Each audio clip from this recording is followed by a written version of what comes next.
Good morning, everybody. And welcome to Barcovan Camp. Camp Barcovan. Yeah, We're there. Barcovan. It's warm and it's been busy, and we're really excited about this morning's AGM. So hopefully you can come down and join us.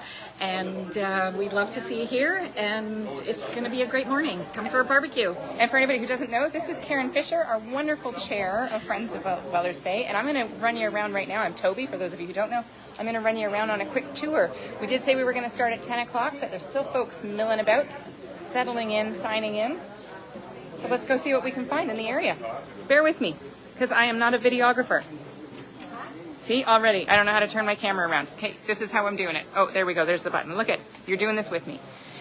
So Quinte Conservation is in with us today, and there's a lovely setup. There's going to be a raffle coming up, all kinds of information. Lindsay from Quinte Conservation has brought her truck towing the boat wash station, and I'll take you out and give you a tour of that in just a little bit. Over there in the back. Hi, how are you today? We've got the barbecue set up, ready to go for lunchtime. So come on down when you get a chance. We're ready to feed you as well as inform you. If you are not yet aware, we are doing a fundraiser also. So you can find our brand new Friends of Wellers Bay vests.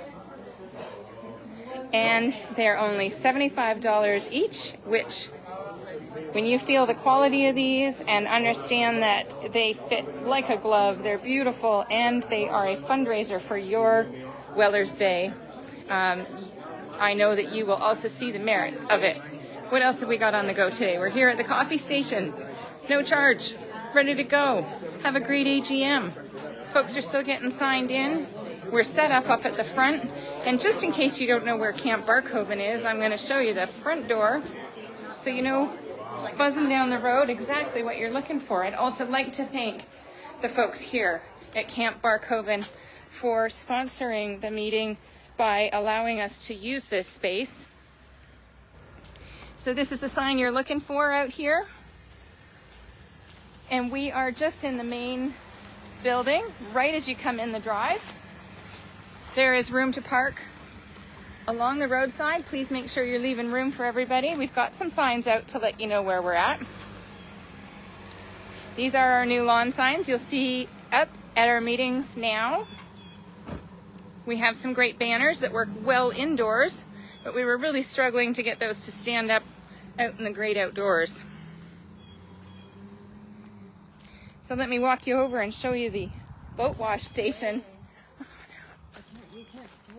Oh. Just came in my dues. Oh, she's just inside. Oh, okay. Yeah, thanks for coming. I'm sorry you can't stay, but it is a lovely day. Okay, thanks. All right, so this is the boat wash station from Quinte Conservation. And this is going to be parked at Edward Drive for the week. So you can find it there, learn more about it on their website, or you can follow us on our Facebook Live today while we're running the meeting and hear from Lindsay from Quinte Conservation. She's also going to be letting us know about some great activities that they're putting on.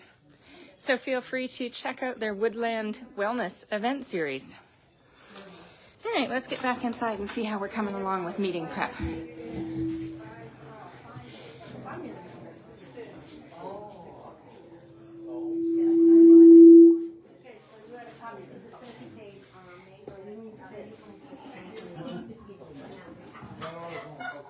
And we're almost ready.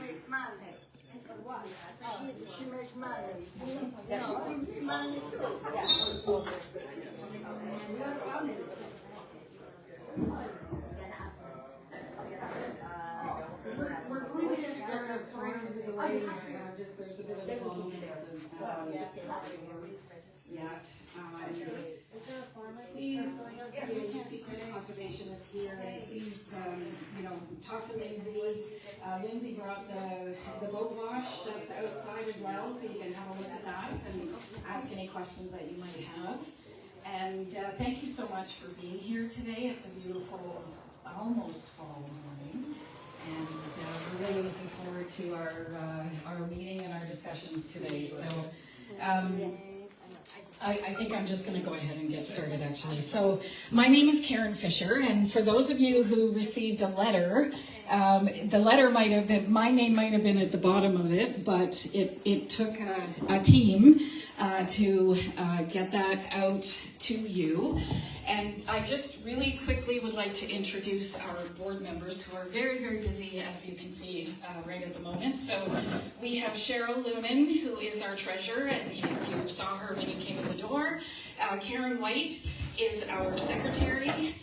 Toby Toth is a director at large. Ray Patterson is also a director at large. And then, of course, I'm Karen Fisher. And just shameless plug, we are always looking for additions to our board. So I'll put that out there now, and I may mention it once or twice today. So the other thing I just want to mention is the washrooms are straight at the back. And then there are emergency exits. And again, here, and then there's two at the back. One is through the door. Yes, and of course you can go out the way you came in too, in case of emergency. So thank you again for being here, and we are very excited for today's agenda.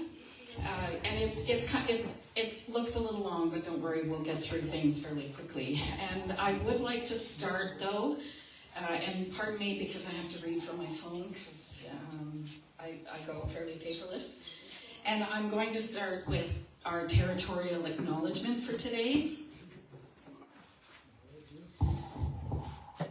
We begin this meeting by acknowledging that we are on Indigenous land. These lands surrounding Wellers Bay encompass the territories of the Haudenosaunee, Anishinaabe, and Wendat nations.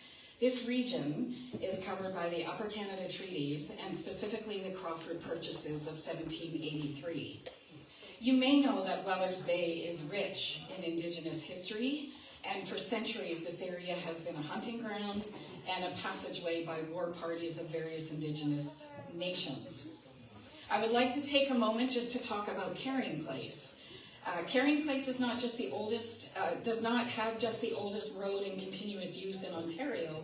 It was an important portage route for Indigenous nations following their natural food source. Following their natural food source through the regions and later to trade. The route was called the Carrying Place by Indigenous nations who would use the path to portage and carry their canoes between the Bay of Quinte and Wellers Bay. We are located adjacent to Tyendinaga Mohawk territory and the Mohawks of the Bay of Quinte, and we acknowledge and appreciate the richness that their culture and community brings to this region. Without truth, there can be no reconciliation, and so it behooves us to understand the historic and the present-day impacts of colonialism and the role that we as settlers continue to play in that space. There's no reconciliation without action, and we are all on our own journeys. As individuals, we have many opportunities to create space for learning, embracing, and including Indigenous history and culture in our day-to-day commitments and actions. Wear an orange shirt on September 30th, which is coming up, the National Day for Truth and Reconciliation. Learn about the land you are living on and maybe some of the history, such as the story I told about Carrying Place. And dig deeper to understand and acknowledge the impacts of colonialism. As the Wellers Bay community, we can commit to fostering greater awareness and building intention, respect and reciprocity into the relationships that we hold with Indigenous rights holders as we deepen our understanding, responsibilities, and commitments of reconciliation.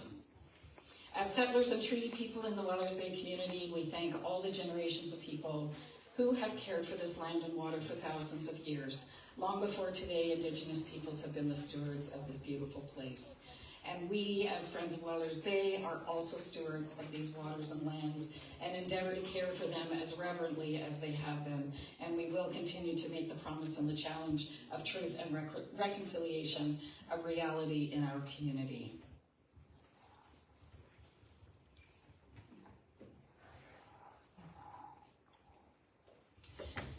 So just, we do have enough. Oh yes, of course, sorry Toby. For those who are interested, we are trying to keep paper copying down. So if you're interested in a copy of the Constitution? No, last year's minutes. Oh yes, last year's minutes, our financial report. You know, put up your hand. Toby has a few copies, and please share them if, you know, like have a look at them and share them just so that we can save paper. And we do have quorum, so we're in good shape for any decisions that are made today. And these are also, while we're doing this, sorry, these are also online on our website, on our new website. So more on that, but it is available electronically if you want to. So I'll give folks a moment or two to just have a quick look at those minutes. I'm not sure who was in attendance from last year, but we had, our meeting was held in Conscon at the Legion, and we had a number of folks attending that one last year, and a few really good presentations as well. So I'll just give you 1 minute or two.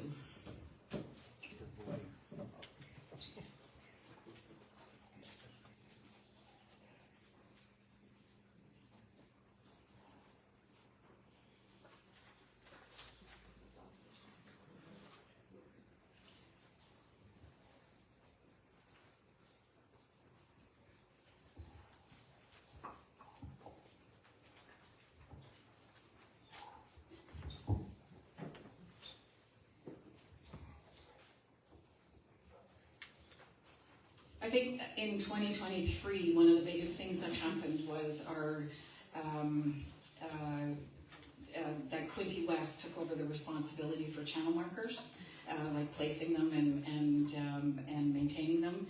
So that was probably one of the big things that happened from the perspective of our set of responsibilities. And you know, we hosted a number of events and that kind of thing in 2023, and we're going to talk about our activities that we've undertaken in 2024 as we go through the meeting. So I wonder if we could get a motion from the floor to approve the minutes. And please state your name. Kelly McLean. Kelly McLean. Kelly with a K? Yep. MC. LEAN. And can we get a seconder, please? Thank you. Any comments or discussion? And all in favor?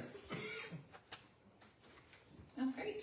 Thank you. Can you guys just make sure you use your fancy colors? It's hard to see while, wonderful. So, yeah, green forward means you're happy with it. Red forward to us means it's a no-no.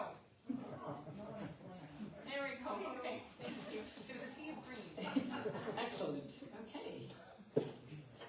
So Cheryl, I am going to pass it over to you.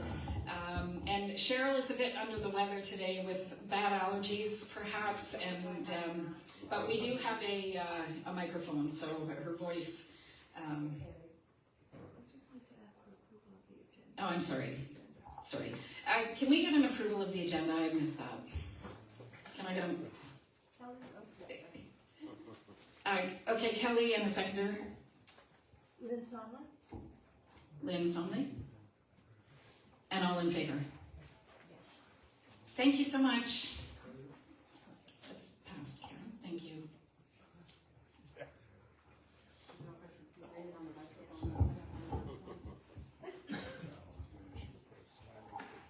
Definitely not FOWB though, I can't swear. But you never know now, how we deal with that. Anyway.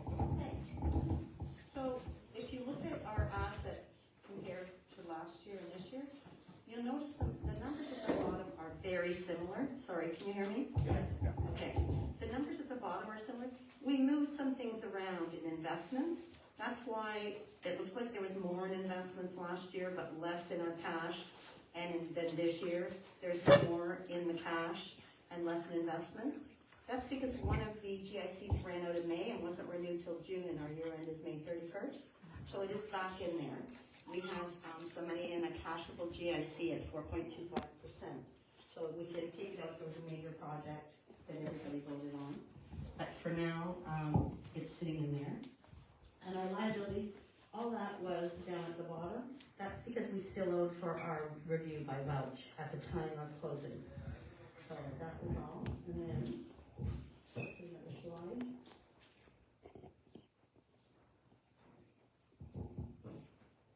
Oh, here it shows you. It shows you now the two investments and how it's not separated out as it was last year. It's all in together.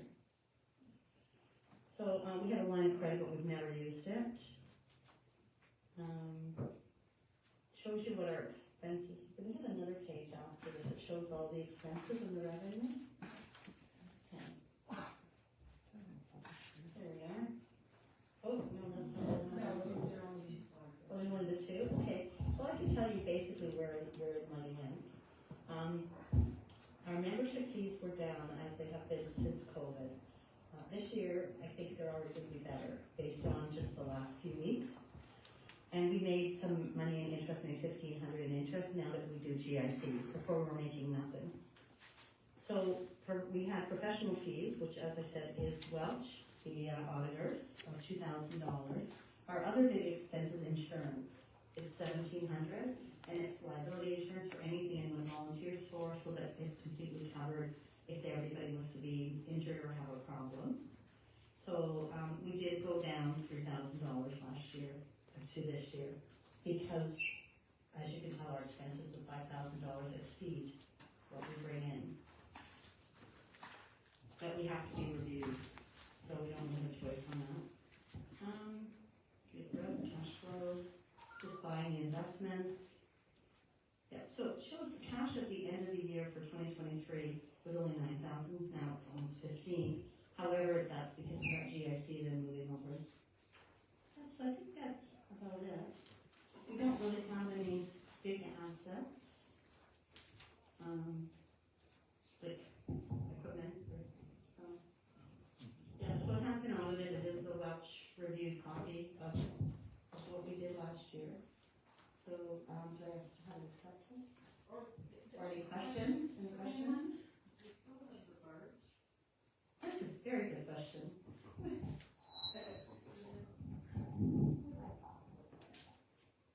The barge is still in our, well, it's not actually in our possession. It's being stored right now on a property on the bay.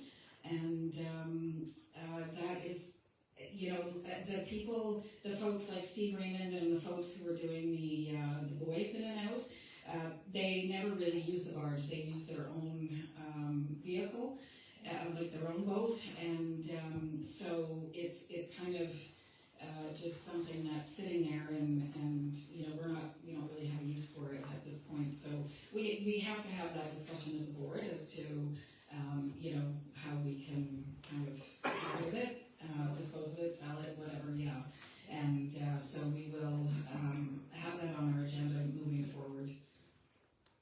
Thank you. Add on to that is, it had come up at previous AGMs as well that my husband happens to be a surveyor, so I volunteered his services to donate the survey to make sure that there's a cost to it. The challenge with barges is that there are some requirements with Transport Canada for what they have and what they don't have on them to be used as commercial use vessels, and so vice personal. And so what we really need to do, I think, is get a value on that before we make that decision, so that you know that that's part of the plan, is to get a proper value done on the barge to see what it's worth, and whether that's as a barge itself or for scrap or for whatever, so that we're getting the best value out of it now that we're no longer using it. Sorry, I'm gonna be the only one that didn't know we had a barge, but what was it used for? So historically, Friends of Wellers Bay was responsible both for dredging of the S-turn, and then also for the placement of the markers in the channel, year over year. And so between those two sets of responsibilities, that barge was in use, but that role has completely transferred over to the City of Queen West now. So it's kind of become extraneous for our purposes anyway. We're not going to start tours. So we will find the best way to, as Toby mentioned, to dispose of that asset, and whatever makes the most sense in the long term. So thank you. Just so while you were aware that why we didn't have it as a value on the asset list is we're not sure yet what the value of it is. Jay? It was never used for dredging, it's not big enough. It was first built by John Taylor and Glenn Offen way back when they used to put the first markers out, which were just 40-gallon propane tanks, painted way back. It was always used for that, and I can tell you the last time I blew on my shore, the muskrats pretty much had all the styrofoam chewed to hell on the inside, and then it was towed back over to the spit, and it was ashore after that, and I don't know where it went, but I can tell you, it's garbage, as far as I'm concerned, you just scrap it. But it was never used for dredging, it's not big enough, it was maybe 8 by 10 or 12 by 12, it was just like a deck. And they had a little hand crank crane on it to lift the weights up. So it may actually be the reverse of an asset. We are responsible for it. It has an environmental impact. It may need to be gotten rid of properly and not just buried in somebody's farmyard for Is there a motor attached to it and all, and, Just an outboard motor, it had a bracket at the back. Okay. They put an 18 or 20 horse motor on it, and that was it.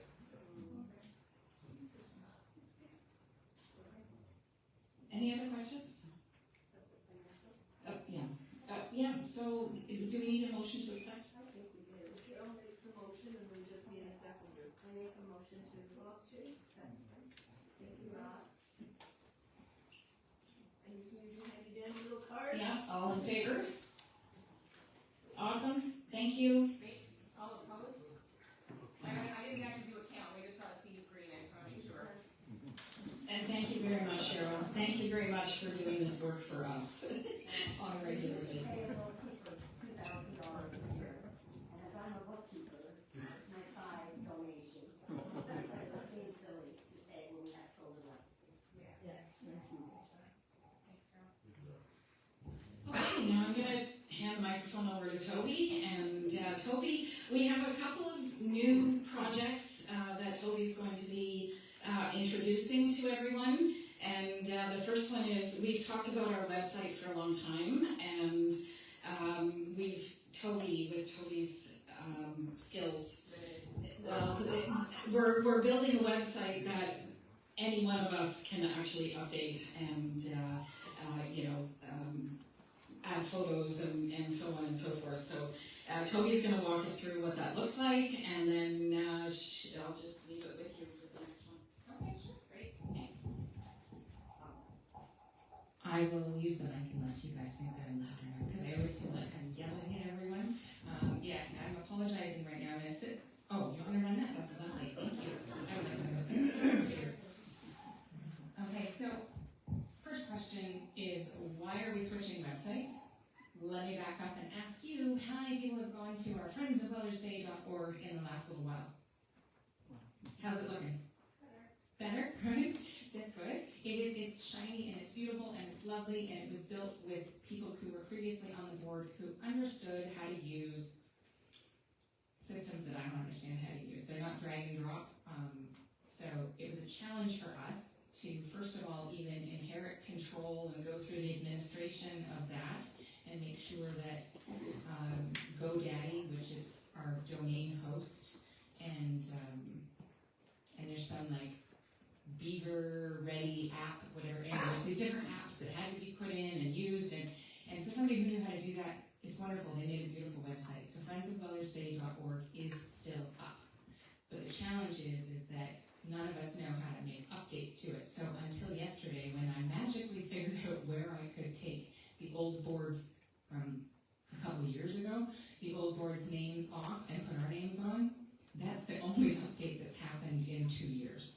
Which means we didn't get the financials on there for you. We didn't get the AGM notice on there for you. We feel horrible about it. We've been mulling about how do we make this better? How do we make it so that it's usable? And I'm not a Weebly employee, and there's lots of systems. I just happen to have my websites for my businesses with Weebly, so I already knew that even I can use it, which means anybody can use it, because it's drag and drop. So currently, if you were to go to FOWB, as in Friends of Wellers Bay, .weebly, it's up on the board, .com, there we go. Yeah, if you want to bring up the new one. So that's a screenshot. It is live already. The domain, friendsofwellersbay.org, the address you go to, is set to expire on the 1st of October. Yes, of course, we're going to rebuy it. I'm not tech savvy enough to know how to transfer it over, so I have an appointment with somebody who is tech savvy next week, who's going to make sure that we don't lose our website and have what happened to friendsofwellersbay.ca, if anybody remembers that debacle, when it disappeared. It ended up in some nefarious hands, and things we don't want to look at today were posted on there. So we don't want that to happen again. You're wrong with this, Toby. If you can't find out how to do it in the next month, we'll call you. Yes, and so right now though, you can go to friendsofwellersbay.org. You can see the old site. It's not going to have all the information you want. You can go to this address I'm giving you just for now. I will be making sure that our .org address does take you to this new website in short term. Because both the website hosting and the name or address are set to expire this fall, so they needed to be managed anyway. And now I can invite all of the board members to have access to this, and it's literally drag and drop. You want to put a picture here, you put a picture here. You don't have to know code, you don't have to know stuff. You just make it happen, change pretty colors, it's beautiful. So what do we have there? We've got lots of information for you. I have completely overloaded it, and I'm not going to go through the whole thing with you today. You have a question now? Is the new site going to be a Facebook group, or is it just going to be a site? Okay, so we're talking about a couple different things. So what we have, actually that's a great question, thanks Lynn. I'm going to go through our inventory online of what we actually have as Friends of Wellers Bay. We have a website, which is stationary, and you can go to that. So it's like, if you're logging into your online banking, you go to, I don't know, bmo.com or rbc.com or whatever you're with. You can go to friendsofwellersbay.org. It's stationary. It's just basically a bunch of pictures that you can scroll through and see, and you can't interact with anything there. You can't post, and it's just the website. We also have an Instagram account, so that's social media, where we're sharing things more often. So you'll see the AGM posts stick on there. We share pictures when we're doing trash bash. We try and stay engaged. We try and share things from our conservation partners. When we see neat things that are happening in the community, we share them through our social media. Instagram is one of them. Facebook is another social media application, and we also maintain a Friends of Wellers Bay page. So that Friends of Wellers Bay page is our official kind of organization page. So much like what we're sharing on the Instagram social media account, on the Facebook social media account for us, we're sharing things that are official news of your Friends of Wellers Bay Corporation. What we also watch to make sure that everybody's okay and there's not inappropriate posts, because that's happened and we've had to remove them. There's the Wellers Bay Facebook community group. And that's the one that you can post to and share information if you're having a garage sale, if you know that something happened, you found a lost dog, those kinds of things. If you've got information about what's going on, you just have questions. You can all use, if you're on Facebook, the Wellers Bay community group. So we really have four things: the website, I'm sure we have two right now, but website, the Instagram, our social media on Facebook, and then there's also, we just kind of keep an eye on, we own it, but it's not official Friends of Wellers Bay news. It's for your benefit to use as you see fit with appropriate guidelines. Does that make sense? Okay. So on the website at the top, you'll see we've got, obviously we have a homepage. There's some information on there about who and what we are. There is a space to go to donate or rejoin or join. And if you click on that, that'll take you to the page where it can walk you through what the different kinds of membership types are and how much they cost and how you can get a hold of us if you want one, if you want to donate. What I will be loading up early this week is the picture of our vests and making sure that everybody knows that our vests are for sale. It's a fundraiser project to help us They're also darn cozy, and I think we look pretty good. But standing way too close to that speaker, sorry. So on there, you will be able to shop directly for your memberships as well. And it links you to our Canada Helps, which we still maintain. It gives you an opportunity to log into your PayPal and send us to our email a payment, or you can just send us an e-transfer. And those things are all going to our treasurer, who right now, thank you very much again, is Cheryl. The other things on that page, our governance is on there. We've got events on there. We've got history on there. So what we've done up is you can go to the About page. There's a drop-down menu. And if you want to know about Wellers Bay, as in not our organization, but this beautiful area that we love so much, there's some history. There's a little bit about the communities that surround it, all kinds of interesting information. It's not your be-all, end-all. It's not an encyclopedia, but there's some fun information there to know. The other tab on the About is About Friends of Wellers Bay, Inc., which is us. You as our membership, us as the board, together. And so under that, you'll find information on who the board is in case you need to know who to contact. If you've got some concerns you want to address, there's our emails there and our board addresses. There's also information about our governance, so you'll find the bylaws there, which is how we knew this morning whether or not we had quorum, because we reviewed our bylaws. They were easy to find right there on our website. There's a reminder there that yes, we are a registered charity, so if you buy a membership or you donate to us or you buy a vest, you can get a tax receipt. We are a registered charity. We have to make sure that our aims are in line with what our charity is doing, which is why you don't see us running bingos and things like that. There's things that we're limited from doing as well. Under the Engage tab, there's different ways to connect with us. I'm always making sure that you can find us just in case you need us. And all of those social media and our emails will be there. We don't have an official phone number, so some of us may have given out our personal phone numbers, but it's not like we're a business that has a headquarters in a building with phones. So, but what is there also, besides our lovely new brochure, which you all have a copy of, I've loaded up there, our contact, some newsletters. When we put them out, we'll make sure they're also available on the website so that you can read them there. And there's an events tab. So for example, if you were to go to the events tab, I did promise you that I had loaded up those financials and those minutes. You will find them under the AGM information.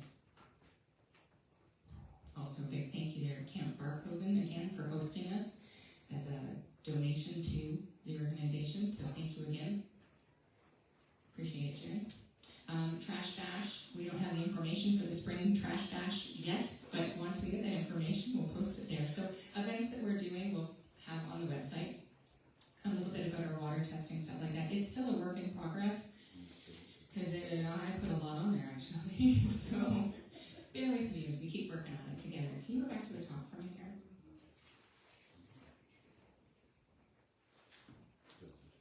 Also under Engage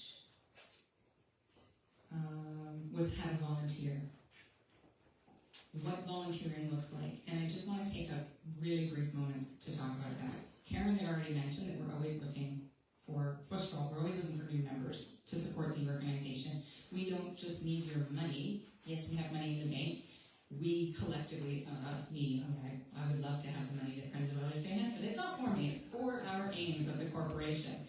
But the money is important, but what's really important is to get our nominal roll up, to increase our membership numbers, so that when we go to Quinte West, when we go to Prince Edward County, when we're working with our conservation authorities like Quinte or Lower Trent, when we're doing things, we show that we have membership strength that says we're not just 4 or 5 people in a room trying to look like we have some sway. We really want your voices.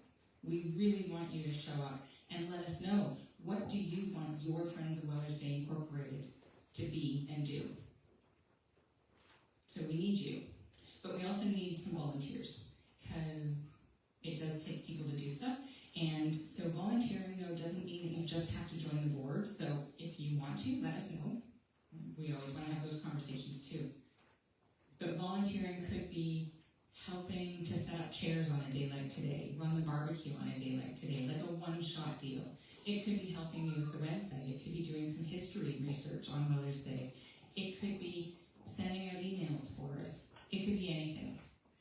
It doesn't have to take up a board meeting once a month where you're feeling like you're on the hook for something. You can still participate. So check out our volunteer page. Speaking of volunteering, can you slide over the activity sheet one for just a second? And zoom on down. So Martha Newbigging is a Consacon resident. She's also illustrator, and she does children's books. And so she didn't draw these. What's fabulous about this project, you've seen us give it out at different events over the last few years, is that there are contributions to this activity sheet that we've printed on like large placemat size. The contributions came in from, there was a 9-year-old involved, there was a 63-year-old involved. It was you, it was community members who helped us out by bringing it together, and Martha then had the software to make it look pretty on a page and fit everything in nicely once we had these submissions. So that's an example of how you can volunteer. And also an example of how we're trying to make sure that we're talking to our youth about this amazing place that we live in and how to make sure that it is healthy and well, socially, environmentally, and for us to live, work, and play around for years to come. Okay, so that's why, and a little bit about when. You probably want to know how much. It's cheaper. So we'll see that there's a bit of a cost savings. Kind of falls off the bottom right now, but the domain through GoDaddy costs $35 per year, and the gentleman that's helping me out with my websites charges $20 a year to keep our domain address, so $15 a year. That'll help us with our coffee today, but it all helps. And fiscal responsibility, that's important, right? So the other thing is the site with GoDaddy is $360 a year, and the one that I just bought through FBlive is $160 a year. So we saved $215 to make the move, and we made it more accessible so that the whole board can contribute, which keeps it more timely so that we're refreshing it more often so that it's useful to you as well. So hopefully you're happy with that, and that's our websites. Any questions? Because I'm answering a lot of info. Thank you. Absolutely. Happy to. If you have questions, don't hesitate to drop me an email. You can find my contact on the website. But I'm also Friends of Wellers Bay, so FOWB Director1 at gmail.com. Yes, oh, thanks, Ron. Yeah, we're going to talk about that. Yeah, we'll get to the dredging and the channel as well today. Thanks for that. Okay, so another new potential project, because it's not up to us, the board, to decide. It's up to the membership to help us know what we're doing. We're just here doing the lifting of your ideas and plans. But something that's come up over the last few years is water testing. Let me first say that yes, oh, I think that comes up later. I'm not going to say anything about that. Okay, so this water testing is not to be confused, what the proposal is not to be confused with our existing water testing that's already happening. So the Lake Partner Program tests, and I actually got an email back from Karen Milk, who was a long-time board member of Friends of Wellers Bay, a long-time member of Friends of Wellers Bay as an organization, and she is still doing the testing. So if you go to the website to find the details on our calcium, chlorine, and phosphorus depth and clarity of the bay, right now the organization that compiles the information from the testing has only put out the 2022 results. So I have no new data because last year we had 2022 results as well. So the 2023 results should be coming out soon. She has done 2024 testing, so you'll see Wellers Bay on that report. And she did give me an indication that we're still testing really well. I mean, if you swim and play around it, if you've got a well on it, you probably know that as waterways go, it's not really murky, it's not full of algae, it's looking pretty good, there's wildlife in it, all good signs that it's pretty healthy. We'd like to keep it that way. So we test to make sure that we're not seeing spikes or changes. And the Lake Partner Program, the testing for that has been undertaken since 2010. So, you know, we can monitor trends over time, but again, the results have been pretty much the same and, you know, staying pretty steady. and the quality is good. So. And that's a program that doesn't cost us anything because it's done through Environment Canada, no, Environment Ontario, so the Ministry of Environment for Ontario, and Dorset Environmental Organization, I don't know. So it's government funded, and Karen now gets the kits in the mail, and she takes her time to volunteer to go out to the deep spots in the bay and check the water. Not that our bay is very deep, but it does have a spot where it's 20 feet. And so she goes out to that spot and has a check on it. And that's down at the south end a little bit.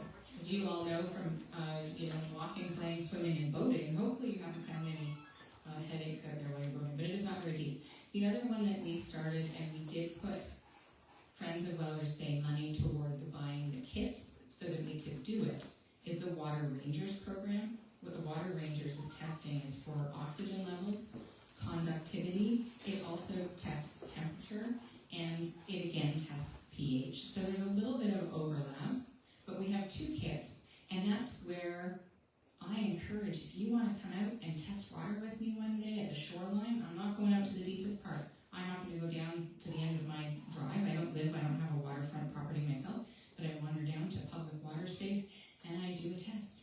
And then I send the results into waterrangers.ca, and that's citizen science. So what I hope to do is also engage our youth, and I've been hoping to do this since we started the project, is to do things even if we do them on a mill pond where it's safe for kids to be, just so they know a little bit what goes into water testing and why we're looking for those numbers. Where do you get them?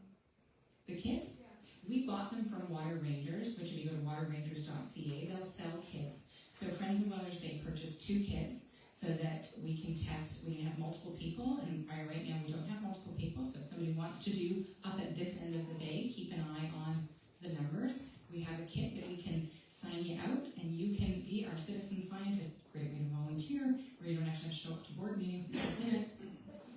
And the testing date is the 4th weekend of the month, right? Yeah, the last Sunday of every month, yeah. And we can do it on a non-Sunday if folks are just interested in getting together to go, hey, what are you looking for? How does this work? Maybe I want to learn how to do it, and I'll think about it. Then let me know. Again, FOWBdirector1@gmail.com. So what we're talking about here, though. Oh, sorry. No. I could go down there in the cold and try and find some water and do it, but I'm a ninny. No. You mentioned this end of the bay. Does that mean the Conscom side is okay? So I'm doing down Squires, because I didn't tell you where I am. Yeah, I'm in Conscom. So I go down Squires Road, which is by the library, and it's got a nice public little roundabout space down, turnaround space down there. So I've got lots of room. My dog loves to swim there. I love to swim there. And I take a kit with me and go. But speaking of swimming and wells, what we learned from you in your State of the Bay report, in your surveys, in the information we've got from talking to you, is what folks would really like to know, and what we sometimes get emails about is, hey, are there any reports on whether or not it's swimmable? Is there E. coli? And that doesn't happen in our bay. And that doesn't happen because we don't have a public beach. We have lots of great places to go, but they're not technically beaches by municipal, provincial, or federal level, right? So Wellington has a municipal beach there. They get water testing. Roblin Lake has I think there's a municipal as well, beach there. They get water testing. North Beach and Sandbanks are both provincial. They get water testing for swimmability to test for E. coli. Are we likely to have a problem? Not necessarily, but we don't know because nobody tests it. And potentially you're testing your water. If you're taking it into Hastings and Prince Edward Health Department and having your well water tested, they're telling you whether or not it's safe to drink, right? Like sometimes you'll get that little note that says, no, throw some bleach in there, shock it, you got an issue. So that's information that you're maybe testing for. If you're drawing from the bay, you can take, as a homeowner, you can take the bay water in to Hastings and Prince Edward because it's your well water, you can get it tested. But as an organization, we can't get it tested, and we can't test for swimmability for people to go out and boat in and have it splash in their face. let's look, how would we do this? Because we've heard that's something people want. How would we possibly do this? There is a chance that we could do this. And we can do it for public safety, for your information, but it is going to cost money. So it's not up to the board to decide. This is something we wanted to bring to you today, as here's some information. And then think about it and let us know what your thoughts are. How relevant is it? Is this something you want to move forward with? Next slide. Thanks, Karen. And keep me on an eye on the timings, otherwise I'll yammer forever. I know it's hard to see with the lighting. I'm trying to block some of the window light here, but we did mark off where the testing happens. Why would we test? We test for areas specifically. The universe, people who test for areas that are likely to find bacteria in the water. Why does bacteria get in the water? It's usually for sewage and animal waste runoff. And we're not on the Humber River in Toronto, so our potential runoff from environmental, from roads, those kinds of things is not going to be the same out here in a rural zone where we're at. But we do have a lot of farmers, and I'm not at all suggesting the farmers are doing anything wrong or anything's wrong with their farming practices or their cattle or whatever aren't healthy. It's just natural that when you have livestock who have to go to the bathroom, and then it rains, and that rain filters and gets into our water, potentially that's a place where bacteria grows. That's all. So we may not have a problem. It may be that we test and there's not an issue at all. Yeah. We have an invasive species in this area, same with the bulrushes. The phragmites. You have those bulrushes back, you have to form pollution. Yeah, you know what? Healthy plant life does help to take the pollution out for sure. I don't know if it affects the bacteria levels, but it does. You're right. So we have done some projects to naturalize, and obviously we want places we can access and get down to put our boats and kayaks into. But certainly having phragmites looked after, and that's a challenge that maybe I'll leave for Lindsay's going to talk to us later too. She's going to have a few minutes to chat with you after today, that we can talk more about phragmites. I don't know if I'm pronouncing it properly, even phragmites, anyway. Those big fancy grasses that are taking over. We don't have an action plan that we're aware of in the area. Well, I heard the reason that went in place, get rid of that stuff, just people have to walk it. Yeah, I would love to chat with you more, because I know a guy down London Waterloo Way who works expressly for a company that removes phragmites from their areas, and it is nasty, invasive stuff. But in terms of bacteria, I want to be upfront that if we put money from Friends of Wellers Bay into this project, we may test and find out that there was no problem, and then some folks may see it as, well, we spent all this money to find out that was a waste of money because we don't have a problem. Why did we spend all that? That's true. What's that?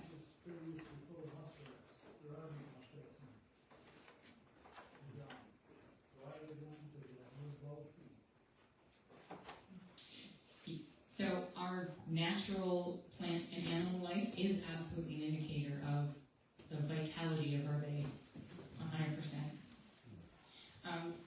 Next slide.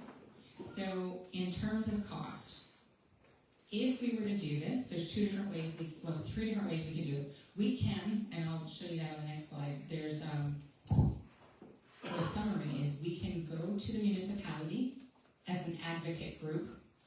So Friends of Wellers Bay Inc. can advocate with our municipalities that neighbor the bay and ask them to work to put in a water testing, label a beach, find a spot that's an official beach that then falls under that government funding.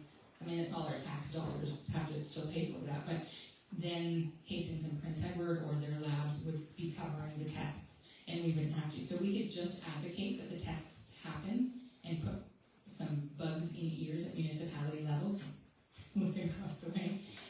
Whether or not that would happen, I don't know. There's two ways we could do it ourselves. One is We can buy lab equipment and do it ourselves, which means we have to find a place to put the lab equipment, and the cost for lab equipment is, yeah. And then that equipment depreciates over time, so you're dropping 10 grand off the bat to put it in. Yeah, go ahead. I live in River Region. I just happen to post the beaches. That's my job. So there's 16 beaches that they post every week. They test them on Monday, and I post them Thursday, Friday. So the weather changes, and stuff, it's rainfall, goose poop, stuff like that. So they're not very accurate. Right, so yeah, absolutely. And that's something I will talk about, but thank you for helping us with that too. If we were to put it in through Swim, Drink, Fish, their hub, they have a lab in Kingston, they have a lab in Toronto. Kingston's probably a little bit closer by time, and a lot that's closer when we consider traffic. So in terms of the time constraint, they say 2 hours. You should aim for getting the test to the lab in 2 hours. Really is 6, but they want to make sure with traffic, or if they've got a lab tech who's not there when you get there.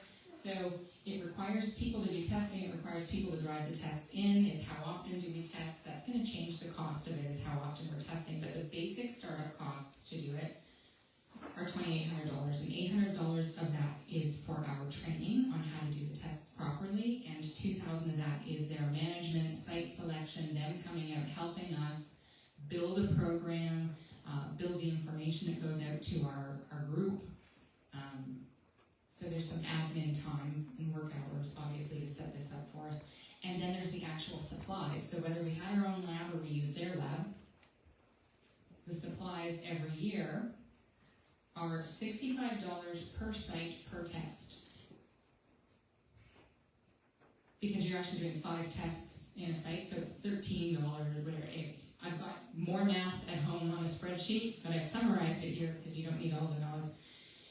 $65 per site per test, plus $1,000 a year, plus 10%, so $1,000 and $100. It's $1,100. Good math, right? Someone has to post the sign. So in this case, we wouldn't be posting any signs. It would be electronic only in nature. So working with Swim, make sure I get their name right. Swim, Drink, Fish.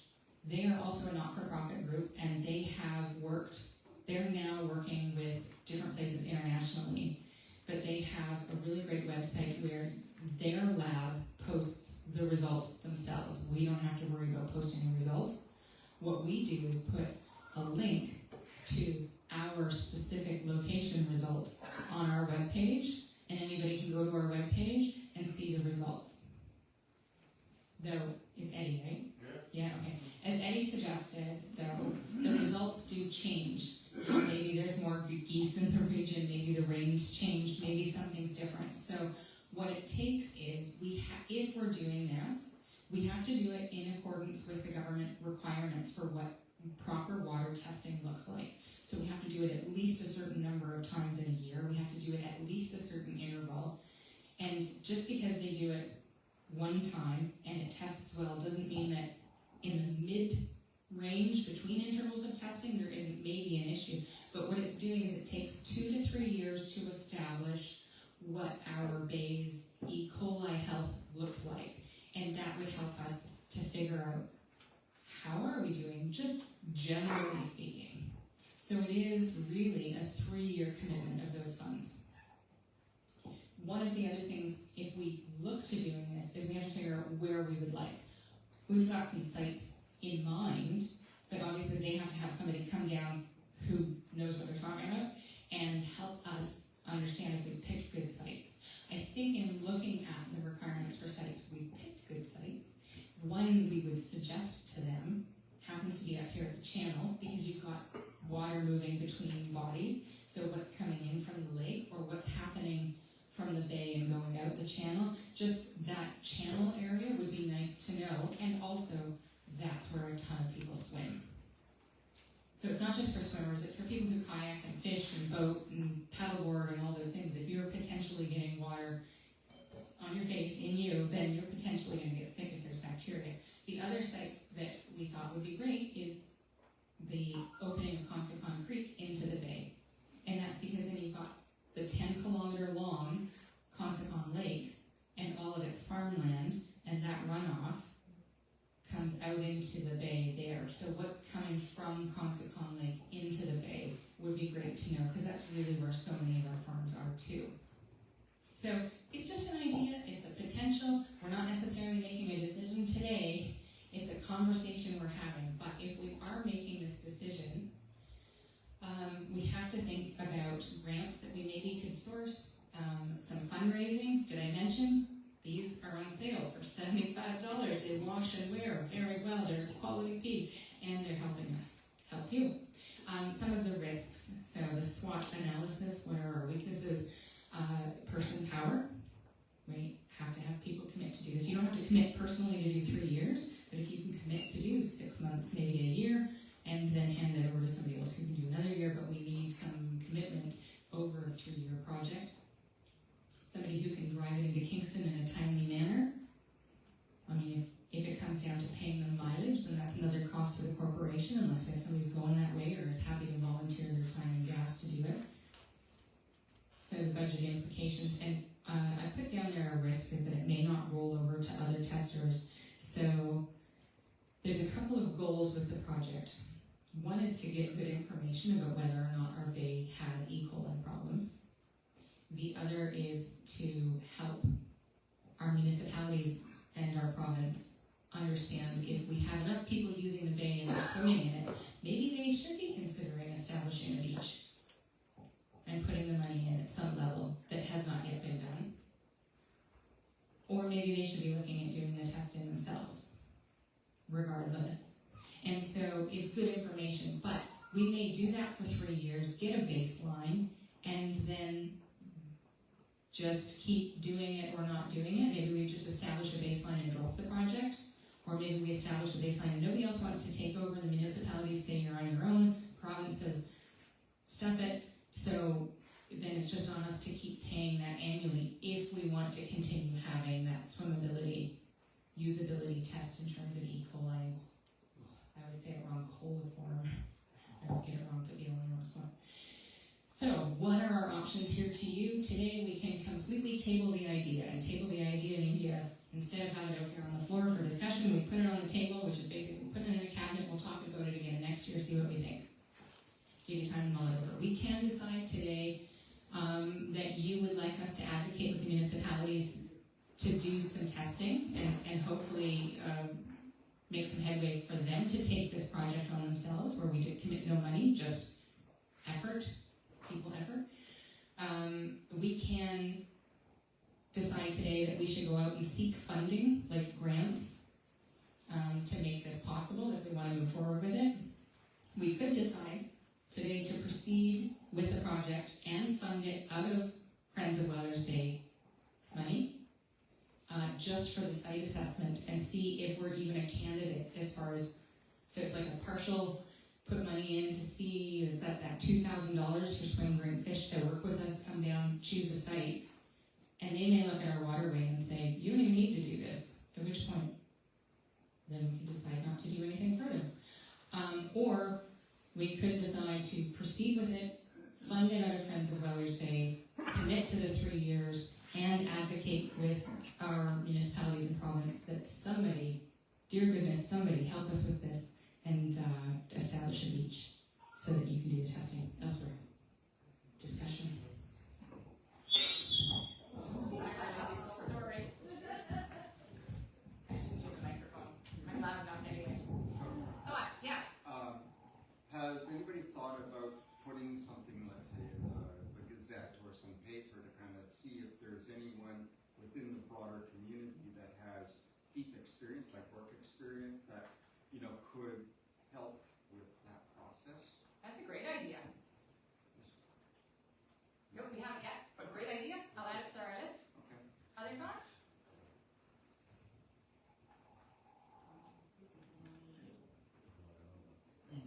There are so many people who swim out in the bay and who boat out in the bay.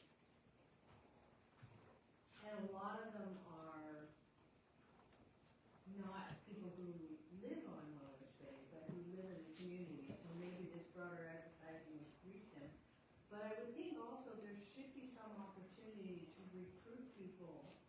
who have some commitment to the Woodland West area to advocate for the municipal testing, because I think there is enough use out there that it qualifies, should qualify.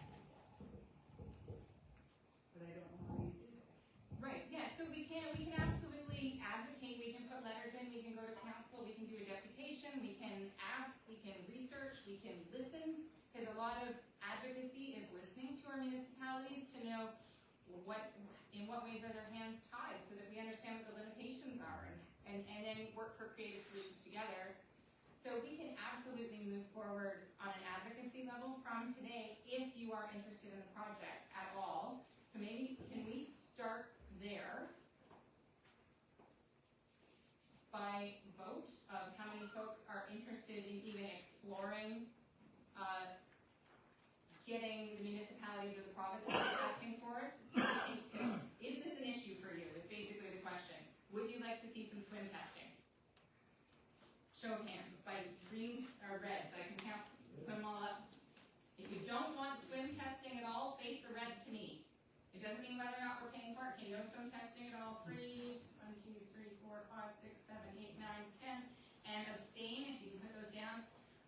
Abstain from voting, can you put both your hands up so I can make sure I know you're new? Okay, we've got 2 abstaining. Did you catch those numbers? Okay. I've got 10 green, 5 red, and 2 abstain. Oh, 10, 3, and 2. 3 and 2. Yeah. Toby, Yes. I don't like, I don't want to put Jim on the spot, but I'm going to. You know, Jim is the only representative from our 2 councils. There's nobody here from Prince Edward County. But I'd like to just hear some comments as to the receptivity of us going to council, proposing this.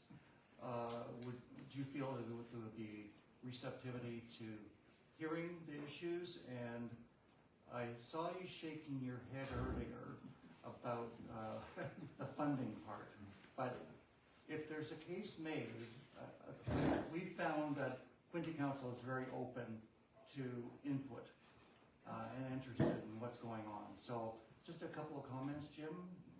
Well, we're always open, but when it comes to budgetary stuff, Yeah.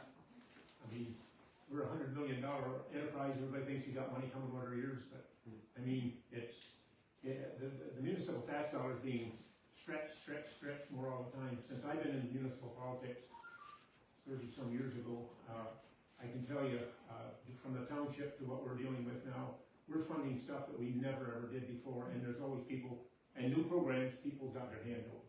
Yeah. And it's tough. And the healthcare one is, and the homeless thing now, it's stuff just coming out of the woodwork, and I can tell you, it's just not thousands, it's hundreds of thousands. In some cases, it runs into the millions. So I would say we listen, Okay. and then we have to prioritize, and we have to look from there. I will say, as far as water testing, we don't have a lot of public beaches. Certainly have a lot of road allowances that run to the water, and people use them. Some are not supposed to, but they do it anyway. The public beaches we do have, Hastings Federal Health Unit has always tested them, and the main one that I know has got turned down quite a few times is up at Frankfurt, and it's supposed goose poop. Yeah. And runoff, but and we have a lot of trouble with geese here, and I've got hundreds up right now. Of course, it just closes this week, and then it'll open up another week or so again for ducks and that. But you look at the swans and the geese, and if they come on shore, as much as pretty as they look, I can tell you a swan's heap is as big as a good dog. And when you see out here in the channel in the wintertime, people feeding the geese and everything, that ice is just covered black, and then guess what? When that melts, where does it go? Yeah. But I will tell you, other than our 3 water plants, certainly we do water testing, whatever, and anybody out in the rural areas, we have to send our water to the health unit, and we take a sample the same as everybody else. Whether the city want to get into it or not, we do have staff, but we probably have to hire extra staff, I don't know, or have some kind of program put in place. I wouldn't say no, I only abstain because I'm only 1 vote of 13. Thank you, so. thank you. So just so you know, like, there's 16 beaches they post in Durham. Like I said, I put the sign up and open and close it every week if they want. I guess from the algae. All year long, they have a blue-green algae sign up at those 16 beaches.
making a beach necessarily that we're relying on the timely information, but to start collecting the information to know what's the trend of Wellers Bay over time, so that we recognize whether or not we have that issue in our water at all. Lynn. To the best of your knowledge, is there a record of anybody getting sick or suspected that they're sick from swimming in Wellers Bay? Not that I have heard in my experience. I mean, I'm newer to the bay, so I live on the Consecon side. I don't know, Jim, you've been around for a long time. Well, I've never heard any of this area, but I will tell you, and you might be aware, we had an incident in Oak Lake, and Oak Lake, if you don't know where that is, up near Sterling, and it's a little kettle lake, same as Robin Lake. And what happened a number of years ago, we had a big pig farm there, and there was I'll say a breaching of their liquid manure storage, and it ran out on the lake. With the Conservation Authority, and it's close to Quinny's boundary with us, so we partner with Quinny too, because we have some area, but Lower Trench mostly in Quinny West, that's our biggest conservation. But anyway, just a long story short, and then of course they got the algae in that lake and whatever. We had to hire consultants, and there was water testing, and there was everything for a number of years. It's still going on to some extent. But that was the biggest problem. But the other big problem they had with that lake was there was people that had cottages on top of cottages, and they had 45-gallon drums for septic systems. It is under a special planning designation right now, and it's all being upgraded as soon as they can, and it's slowly being corrected. But we had to hire an outside consulting agency to do the testing. It was not done by internal or conservation people. We had to hire a consulting firm to do that, and I think it's got one more year in the contract. But that was the only major thing that I can see that was in this area we've had.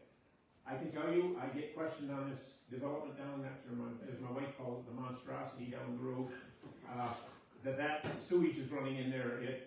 There is a plant, it's to the north, and I will tell you, each one of those houses has a collection tank, but all the gray water, septic runs to a treatment plant you can't see from the road. If you get on the road, there is a road goes back in, there is a plant back there, and there are two big receptive ponds or drainage ponds that the so-called good water runs into, and then it runs through the woods, out into Dead Creek Marsh, and then eventually into the canal. But they tell us the water you're supposed to be able to drink it. I don't think I want it, but anyway, I'll just leave it at that. It looks clean, I'll say that. I do get that, and as far as the stormwater down here, there is stormwater retention ponds, filtration ponds, before it runs into the bay. It's all engineered, you might not see that stuff, but it is there. But I do get that question all the time. Is this thing down here gonna pollute the bay? Yeah, and certainly the older cottages and are more of an issue for the older septics, for sure. And we know a lot of camp spaces around here are working really hard to make sure that they're doing a really good job of staying up with the codes and the times, so And it's a challenge. I'll just mention too that one of the events that we were hoping to host earlier this year was around septic and septic systems and wells and proper systems and how do you maintain your system and that sort of thing. But our timing was bad, and the people that we wanted to come and speak were too busy actually doing the work. So we had to cancel that one, but I think maybe there's an opportunity for us to pick up that topic again and try to, because anybody on the bay is on wells, right? Septic. I have municipal water, but most, I would say, have their own wells, and I'm wondering, if we take this away as a board, and if there is anyone who is interested in pursuing this with us as a special project, and reach out, do a little more outreach, maybe talk a little bit more to Quinny Conservation and to the municipalities, to the health unit even, and then kind of collate information and send it out to everyone, and then we can maybe talk about it again in either virtually or at our next AGM, or we can have a special meeting if people want to pursue it more quickly than that. So. So I think for now we're going to just go ahead with leaving this as good information for you, and we will continue. And please forward if you want to participate in opening conversations with our conservation authorities, our municipalities, the province, organizations, Hastings Prince Edward Health Department, to know what the quick solutions look like, how could we make this possible in the future, and we'll revisit it down the road. And the other thing is, looking for some funding sources, perhaps, at least maybe cover startup costs, where then we do the maintenance the ongoing costs. If this is something that we ultimately are interested in, but we can do some of that research as well. Just one final comment, and my colleague here, and he's probably aware, we have what's known as a 20 remedial action plan. And I don't think it covers, I don't cover our area here, but down in that area of Bay of Quinte, on either side of the shore, whether it's Precision or whatever, you can get your septic tank pumped, and there's grants, and they'll also help you upgrade, and there's grants for that, but unfortunately, we're outside of that, and it is federally and provincially funded. Okay, great. Well, Whether that could be expanded, I don't know, but maybe my we can colleagues here certainly can advocate. expand on it, Yes. the deals with, but that is out there. I just thought I'd let that. Okay, great, thank you. Thank you, and we can kind of add that to this subject matter that we'll pursue further. So, thank you very much, Toby, and thank you for all your work on this. And Toby brought this to the board and did all the research with the organization that the Swim Drink Fish.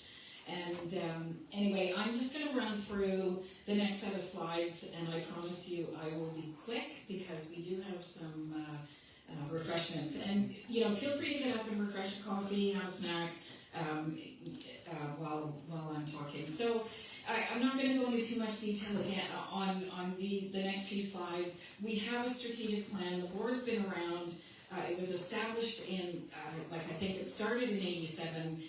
In response to the siltation that was happening in the channel, of the need to dredge, and then in 1989 we incorporated and became a charity, and so until 2017 we were responsible for the clearing of the channel and the markers going in, and then Quinte West took it over in 2017. And then, as I mentioned earlier, in 2023, Quinte West took over the putting in the channel markers as well. And so, we talked about this last year. Our reason for being has somewhat morphed into more of we're still involved in advocacy, but we also are very focused on community development and sort of that environmental view of Wellers Bay and keeping it safe and clean and doing what we can to educate and work with our Wellers Bay community to keep it the place that we love. So, and as Toby mentioned, it's membership driven, so all of our funds come from membership fees. We're just carrying on, and based on input from folks, what are you interested in? And also, as Toby mentioned, surveys and state of the bay water quality is always number one, right? So, and we're covering the bases with some of these other programs that we're involved in, and this E. coli testing is just something new that we thought we would bring forward. Because the other thing, that people are really find important around Wellers Bay is just their activities and the ability to continue to be active on the bay in whatever way that people do. I'm not going to go read any of this. We do have a strategic plan, and we are working on updating it because it's until 2024. So we have some information that we collected last year from the membership and from the community on activities that we might undertake in the future. This is where we're focusing our energies, and when we get a website that we can actually change ourselves in a reasonable time frame, and we'll be able to add more resources as we see them and get them, and then it becomes a bit of a repository of information for people. We try to maintain our relationships and present to the councils, to the conservation authorities that are impacted by us, and we're very actively involved in trying to do more community engagement. So thank you for being here. and just be those good stewards, right? Continuing the legacy of being good stewards of Wellers Bay. So, as part of our strategic plan, we identified 5 key goals. We identified 4 first, and then we made a new one on membership because of COVID. So, we found, as was mentioned by Cheryl, that our memberships really dropped after COVID, like through COVID. So, we're slowly rebuilding, but environmental protection and stewardship, top of the list. Shoreline property protection and development, community building and communication, board governance, and membership development. And I will say that we have been incredibly blessed. We had a board member who, single-handedly revamped all of our documentation. We're all in compliance, and we have different policies and procedures that have been worked on by different members of the board. So we're in really good shape with respect to our board governance. And then we wanted to highlight membership development as a key activity. So many of you know Penny Edwards. Please shake her hand. Yes. Penny joined us actually with COVID, right? We finished, and then Penny joined the board, and I didn't know Penny from anybody. So anyway, I'm not going to go into detail here because I think we've kind of talked about all of this. The testing that's going on now, the potential for taking it a little further, shoreline conservation and our work with Love Your Lake and Watersheds Canada.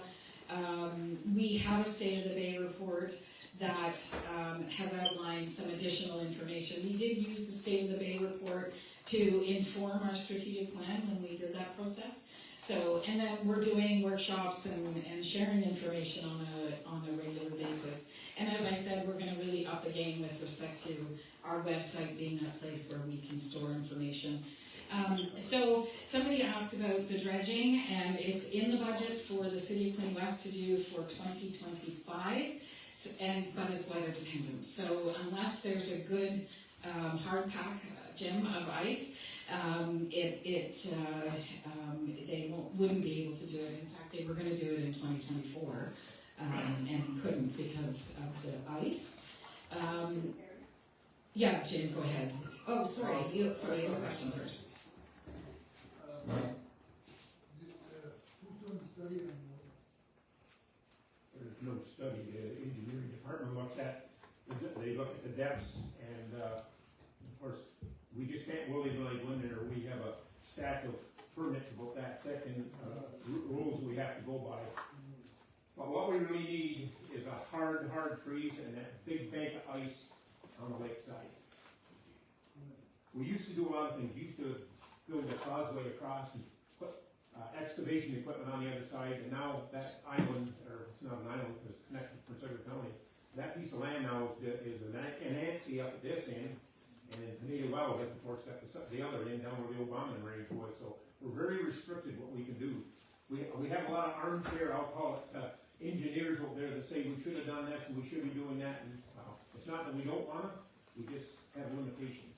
Our aim is to try to keep at least 4 feet of water minimum, and we know that load is built. I've been out through it a few times in my boat, and I've got complaints. But anyway, that's the big thing. We had no winter last year to do that, but we are aiming for it. I can tell you, it's not a budget thing that we just have to come up with every year. Prince Edward County still contributes $5,000 a year. We have a budget line item. We put $5,000 a year, so $10,000 a year. Same as what we used to pay the group here, which I was part of it. Anyway, we still do that, but I can tell you it's pretty well revenue neutral because when we sell the sand, we try to cover the cost. So I won't say there isn't a little bit of tax money goes into it in a sense, but it's pretty close to revenue neutral. And I can tell you, I got a guy right now that wants 200 votes already. And so even if we do it, he's not going to give it till next July, but because it has to sit there and the water has to come over. We have to maintain certain things. I can tell you, we've looked at the same thing that Wellington Harbor does and hired the sand sucker out of Coburg, but you got to have a big area to stage that and the water runoff because it pumps a ton of water with the sand. Well, we have looked at that to see if we could do that. another question is, are you going to dig a hole up there like a hose? Probably. Because that's causing No. The only way you'll do that is the way we did a number yards and that, and he had maybe we always said wheelbarrow full of sand. You have to dredge it, bring it back, take it off, then dredge it. It'll have to be done, because we can't even go up there with machinery anymore on the island and do what we want. We often wanted to put the sand back in the island. It was no, that's it. So it's in the province. Well, it's a province, conservation authority, but mostly and fisheries and oceans. We're dealing with several different things, and we have to deal with the spawning seasons and all that, and what have you. It's just not one thing. Like I said, the permits are about an inch thick in papers every year. We do have an ongoing permit process, but it has to be reviewed and upgraded every year. I don't have nothing to do with it, but our engineering department does. I will say Tim's retired down here, but he is still helping to guide the new people that are there, because he has a lot of history of the area and been involved, and he always handled it in the past. So. Yeah, I was going to say, like, the process is still a little bit under the stewardship of Tim, regardless, like, despite the fact that he retired. And Tim has been involved in that process for many, many years. So I think it's in good hands. And again, that dependency on the weather is going to be the challenge. And hopefully this winter will give us the ice that's needed to get that done. And I mean, if we are 2 years then with not appropriate ice to do it, maybe we need to look at other means, right? And I don't know what that would look like, but it's a conversation perhaps, you know, if it doesn't get done 2 years in a row, and there's too much of a build-up and you can't navigate the channel. They only can be very willing to change the heads before. Right, yeah. Other than that, you gotta have a barge with the machinery on it, and you gotta pick up the stuff and take it away. Right. And they do environmentally test it. I will say that, even though it looks just like beach sand or whatever, it goes through a process before it can be put on some people's land. Oh, of course, yes, yeah. Did they ever thought of doing another end? Over the bay? I said they did it a number of years ago when Tim, or Permanent Marine, they called it, did it. Not as of late. But they are monitoring it. There had been a survey, it was before my time on the board, but in the files, there had been a survey done to see if they should also make a south channel. And it was decided against, but, just, I think a gentle reminder too, that as much as we love the channel for boat access, that primarily that wasn't the focus of the why. We've got pictures, and some of you may remember what the bay looked like before that channel had more water coming in and out of it, so it was also about the environmental health of it, because it was kind of stagnating and filling in, so. Although in my lifetime, there were 3 openings, Yes, Yeah.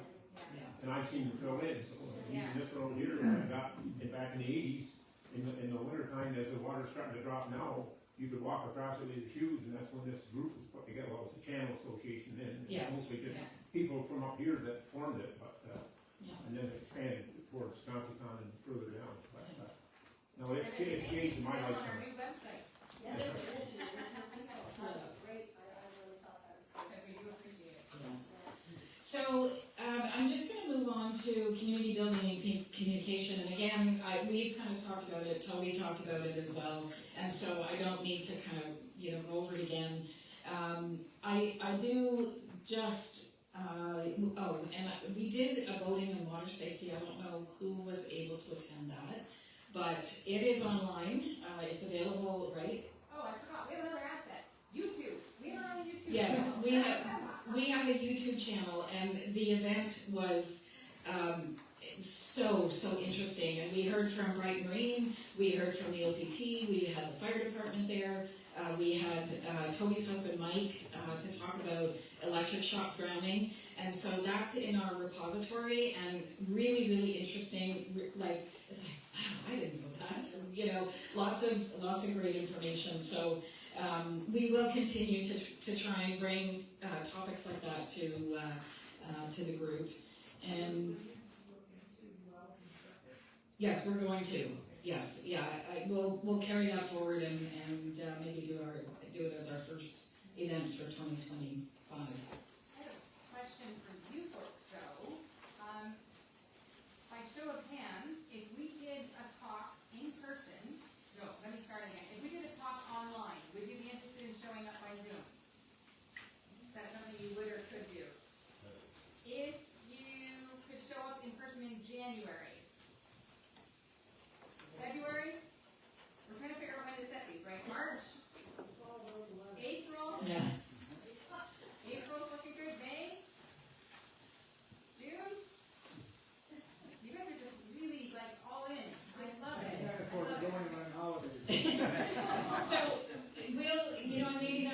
we can do is a poll, right? And find out, you know, these are the topics we're going to cover. We'll do a poll and take it from there. So Toby talked about our online presence, and we do periodically send out e-blasts, so you know, stay tuned. We try not to do it too often to spam you, but when there's relevant information, we do want to share it. So I did talk about board governance, and then I did a little, I'm assuming that some of you are here because you got a personal invitation, and our board members were out and about in the community, delivering door to door, and I very much, spearheaded by Ray Patterson, our newest old board member, so to speak. He had a little hiatus there and came back, so. And, you know, we really would like to see, as Toby mentioned, you know, our membership grow and, you know, to be that voice. It is in our vision that we want to be the voice for folks around the Bay. So, you know, tell your friends and neighbors and encourage them to join. And not, you know, just because you join doesn't mean you have to volunteer too, but we would like to be a stronger voice. Okay, so I introduced the board at the beginning, and all of these lovely people are willing to stand again for another year. So could we do a call for nominations from the floor? We have in our constitution room for 9 folks, and so and I'll just give you a quick, you know, we meet monthly, pretty much monthly. You know, and we have a set date every month, but if it doesn't work for people, you know, we just move it around. We meet both in person and virtually. We can accommodate folks who want to participate but don't live close or don't want to get in their car and drive in January. And we usually meet in either somebody's home, typically, I guess. So we're very personable. Sometimes we have cookies. Anyway, but it's, you know, we just try and get stuff done. You know, we're very engaged. I hope we're very organized. I think we are pretty organized as an organization. And yeah, so, and then if we do have special events, we ask if you're available. We seem to be on cycles. There's some board members available in the summer and other board members available in the winter. So it just kind of works out that way, and then whoever's around works on the project. And so, is there anyone interested in standing for the board for the next year? Putting your toe in the water. I'm calling for nominations from the floor.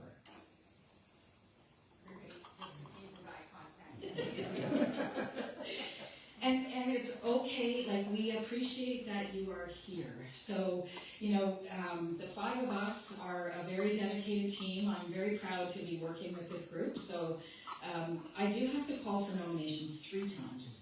So just in case you thought about it, I'm calling for nominations for the 2nd time. And it's really easy. I've literally been on a call, sitting at my RV table while my husband's barreling down I-95 in the southern states on a board meeting. It's easy to do. All right. 3rd time, call for nominations.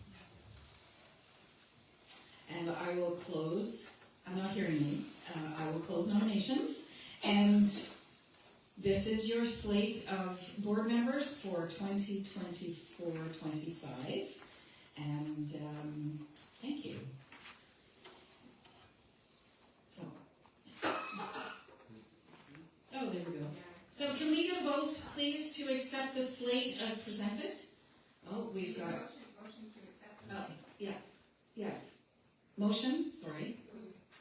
Zoe Reed. Seconder, sorry. Ross?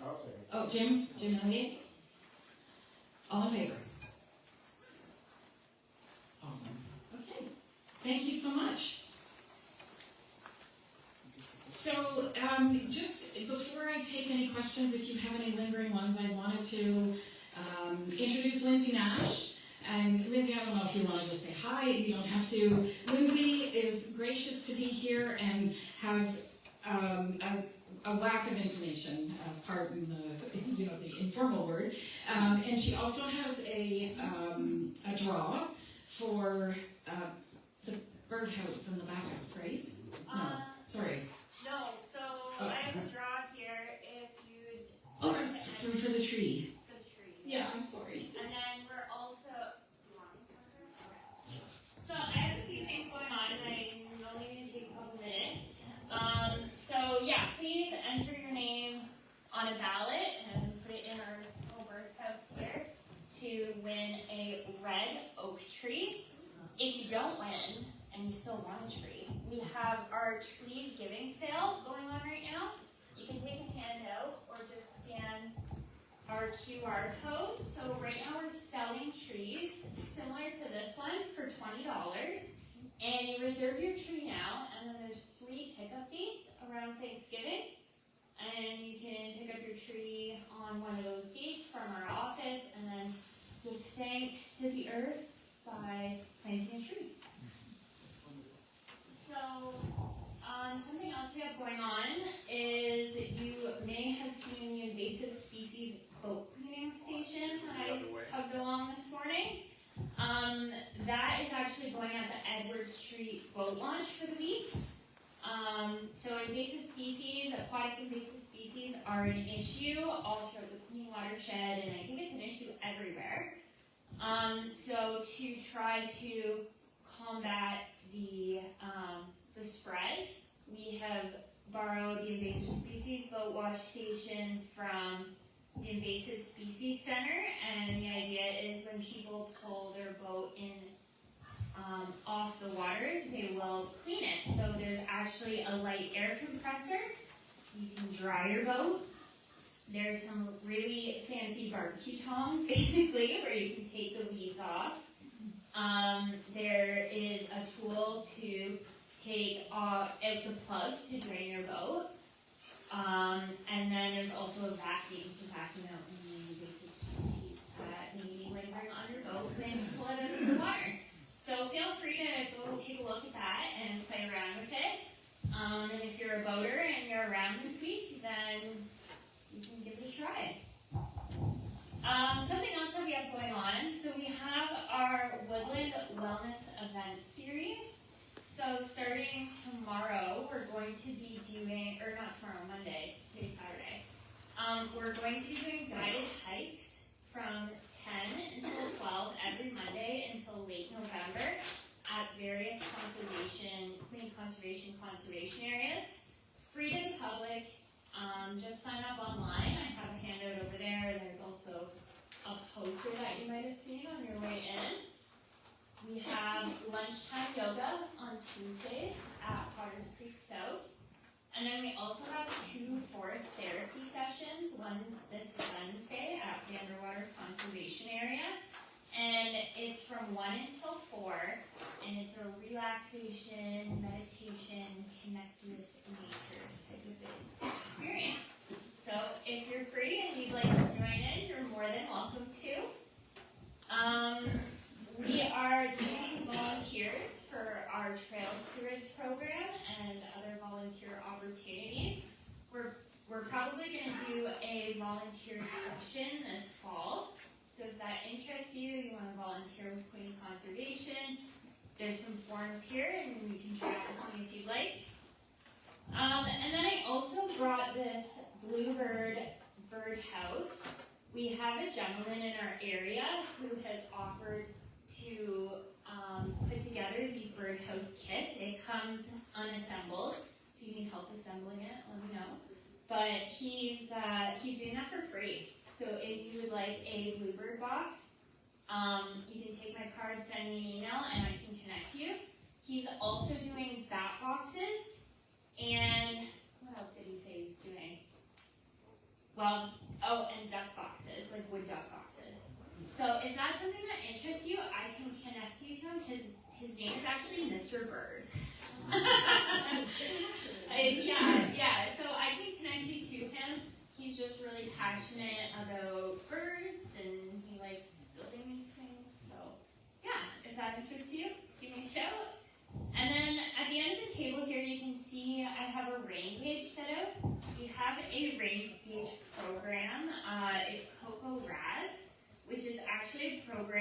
that isn't run by us, but we're helping support it.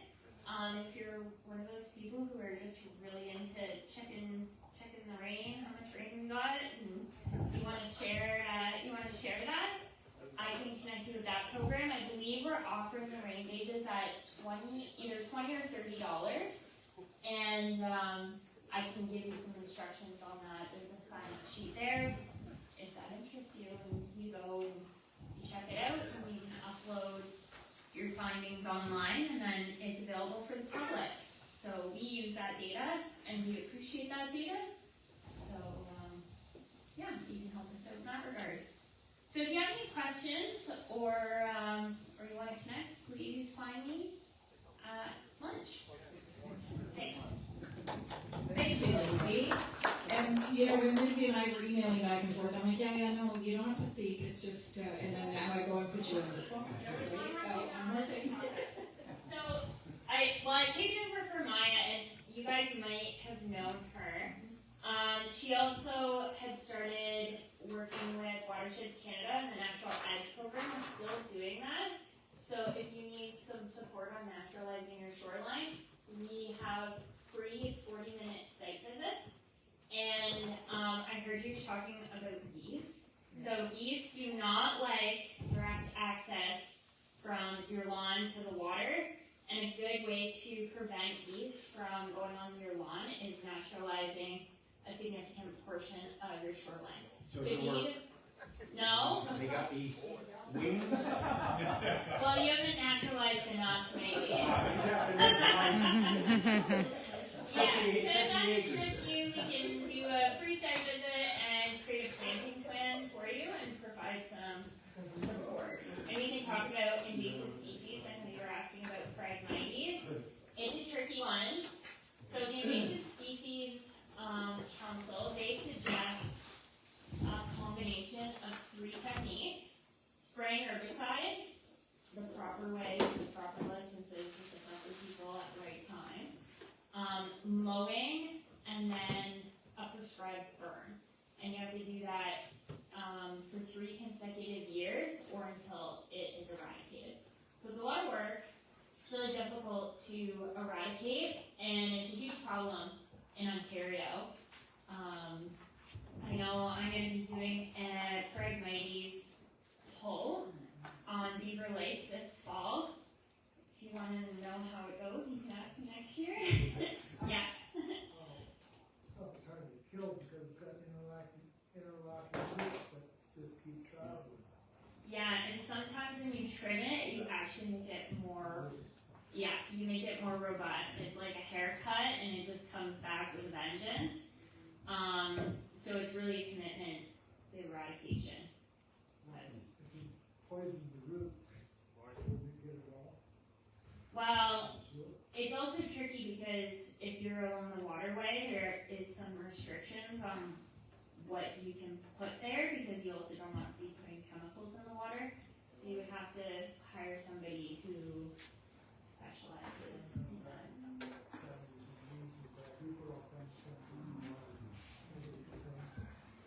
That's not my department. Okay, thank you.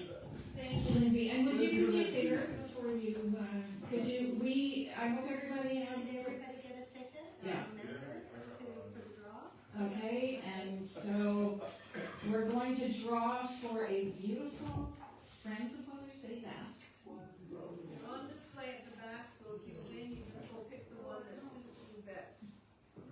Okay, and what number do we have here? 918 is the last 3 numbers. Turn it over, and then we're going to Yay, we have a winner! Yay! 918. Thank you so much, Emily. That was wonderful. Oh, I believe you. Yes. And on that note, just a couple of things. I just want to say thank you. We have about 20 folks who have joined us online through a Facebook Live, so they've participated in the meeting through Facebook. And we are not professional videographers, but if you want to look back on something that we talked about, it will be posted on our YouTube, if I'm not mistaken. And I also, again, would like to thank our wonderful hosts at Camp Barcovan. And I would like to thank Lindsay for being here today with us and bringing the trailer as well, so we can check out how that's actually done. And lastly, I want to thank the board for an amazing year and all the hard work. It's a joy to work with you all.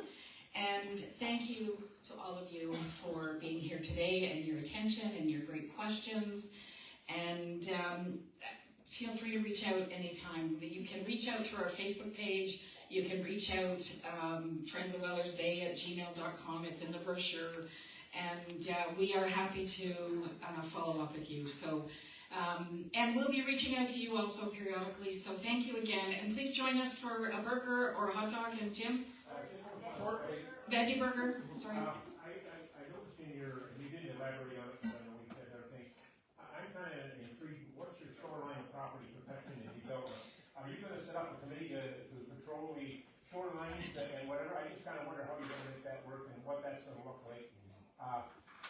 You know, I hate to say this, but a lot of the people who used to belong to this organization have dropped out because they've become environmental and they think they're going to be, you know, because we got the conservation authorities look over and whatever. I can tell you, I've talked to 2 or 3 people who say, I don't have nothing more to do with it.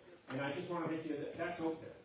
So, are we going to have a police? No, absolutely not. Because when I see this, I kind of throws up a red flag. And, well, Jim, you know what? I appreciate that comment. And maybe it's something that we need to look at when we're updating our strategic plan and we call it something different.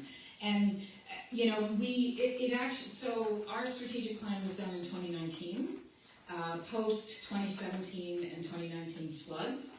And so part of our activity around that was more around information sharing, you know, what was happening out there. You know, we hosted a couple of sessions at the time, you know, that people could come together and just talk about the impacts of the flooding and so on. And I take your words, like we can take a look at that. And Ray, did you want to add something to that? Yeah, I just wanted to say that phrase was based on the flooding.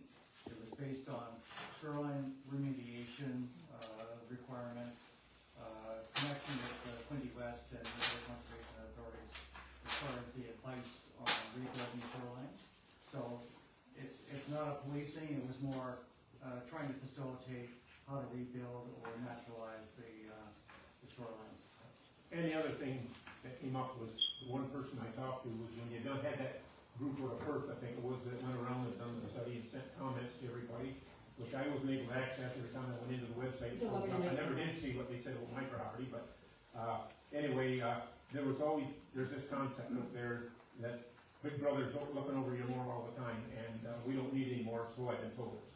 Yes, So I just wanted to make you aware of that. Of course. That mindset, because it's there. Yeah, and Friends of Wellers Bay as an organization and a charitable organization has no intention of getting involved in anything like that. So, you know, the Love Your Lake program, which you referred to, gave us an amazing report on, you know, with trends around the bay, and one of them was identifying, you know, the location of all the, you know, the beds of Phragmites, and that's something that Quinte Conservation could use to, you know, in understanding the breadth of it at the time when it was done. And, you know, I accessed my report, and there was a lot of really good information in there on how I could potentially manage my shoreline and naturalize it perhaps, and we did use the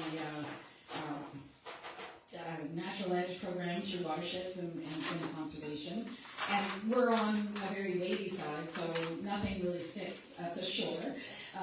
But we did, you know, we've been able to create some nature kind of pathways and stuff on our property. So anyway, you know, we will take that under advisement for sure, Jim, and maybe rethink when we're doing our updating our strategic plan, and just make sure that we're not giving any impression that that's the kind of work that we're going to do. We, you know, we're happy to share information. You know, Quinte Conservation, you need a permit for certain things, and if there's something that needs to go that way, like we're not, we're not going to be policing or telling tales out of school. You talk about wavy, if anybody has ever lost a Pelican paddle boat, it's been on my shore since last spring. I passed it along to everybody, Rhonda and all the camp owners along here. Right. It's still on the shore if you want to come again. Some of the paddles have been broke off, but it still floats, I think. Okay. It's All white right. and blue top to it. So it's still Noted. Okay. All right. And on that note, thank you again. Please help yourself. I think we have some food ready. Most of it's ready, yeah. Yeah, there's stuff ready, and you know, grab a coffee again and a sweet. And thank you. People that put this together. Thank you.